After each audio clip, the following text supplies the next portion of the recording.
Sinong mag-aakala na ang mukbang YouTuber na ito ay maloloko ang buong internet? Sa loob ng 2 taon, akala ng lahat tuloy-tuloy pa rin siyang nag-a-upload ng mga bagong mukbang videos.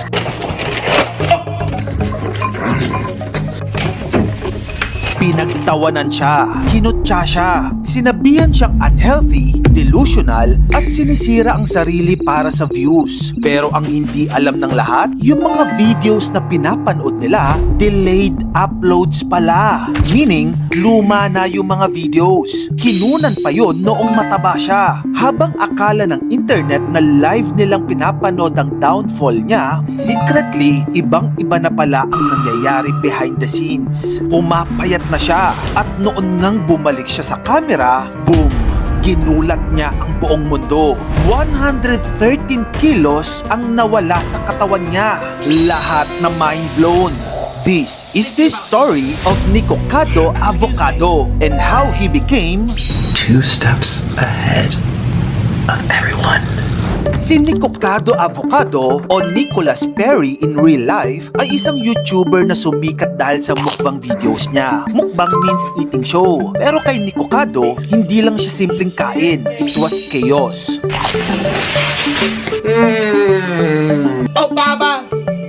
Dito siya sumikat kasi sa internet, minsan hindi lang talent ang binibenta. Minsan drama, minsan self-destruction. Pero alam mo bang bago siya napunta dyan, nung una, ibang-iba pa ang content niya. Vegan content creator siya dati. Mas kalmado ang videos niya. Healthy lifestyle. May violin pa nga eh. Tapos yung personality niya soft. Pero eventually, nag-shift siya sa mukbang at doon nagsimula ang transformation niya online. Habang lumalaki ang views, lumalaki rin ang portions ng mga kinakain niya. Lumalaki rin ang katawan niya. People watch him not just because of food. They watched because they wanted to judge. At dito naging brutal ang internet. May mga tao na genuinely concerned. Pero mas marami rin ang nanonood para pagtawanan siya. At si Nicocado, alam na alam niya yon. At dito ipinanganak ang kanyang brilliant na sikretong plano. Sa maraming taon, akala ng internet, tuloy-tuloy pa rin siyang gumagawa ng bagong mukbang videos habang lumalala ang kalusugan niya. Pero noong September 2024, nag-upload siya ng shocking video titled 2 Steps Ahead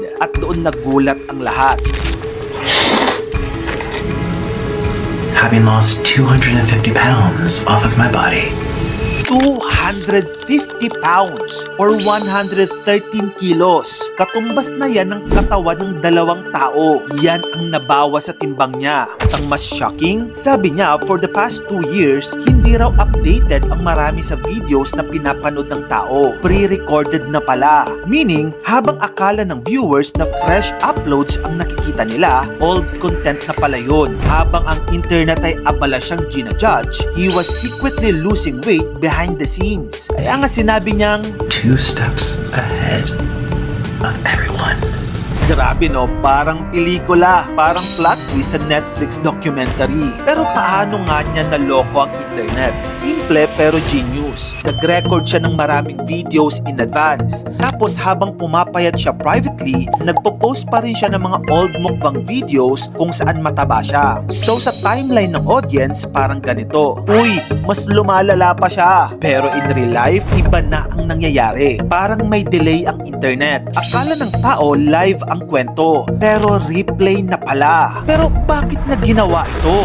Anong point niya? Ayon kay Nicocado, tinawag niya itong the greatest social experiment of his life. Gusto niyang ipakita kung gaano ka-obsessed ang internet sa overconsumption. Hindi lang overconsumption sa food, overconsumption din sa content. Kasi habang pinapanood siya ng tao na kumain ng sobra-sobra, ang viewers naman kumakain din ng drama, kumakain ng hate, kumakain ng downfall ng ibang tao. So ang tanong niya basically, sino ba talaga ang addicted? Ako ba sa food o kayo sa content?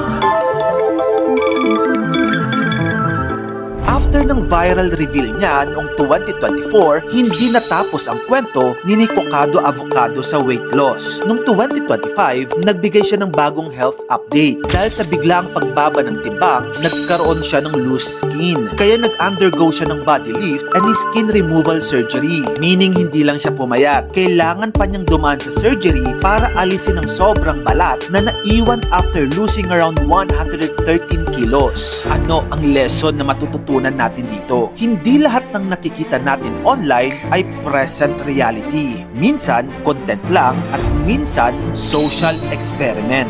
Kung gusto mo pa na magito pang klaseng content, dito lang yan sa channel ko kaya follow ka na. Mag-subscribe ka na rin sa aking YouTube channel. Yun lang, maraming salamat sa panonood mga kamagkano.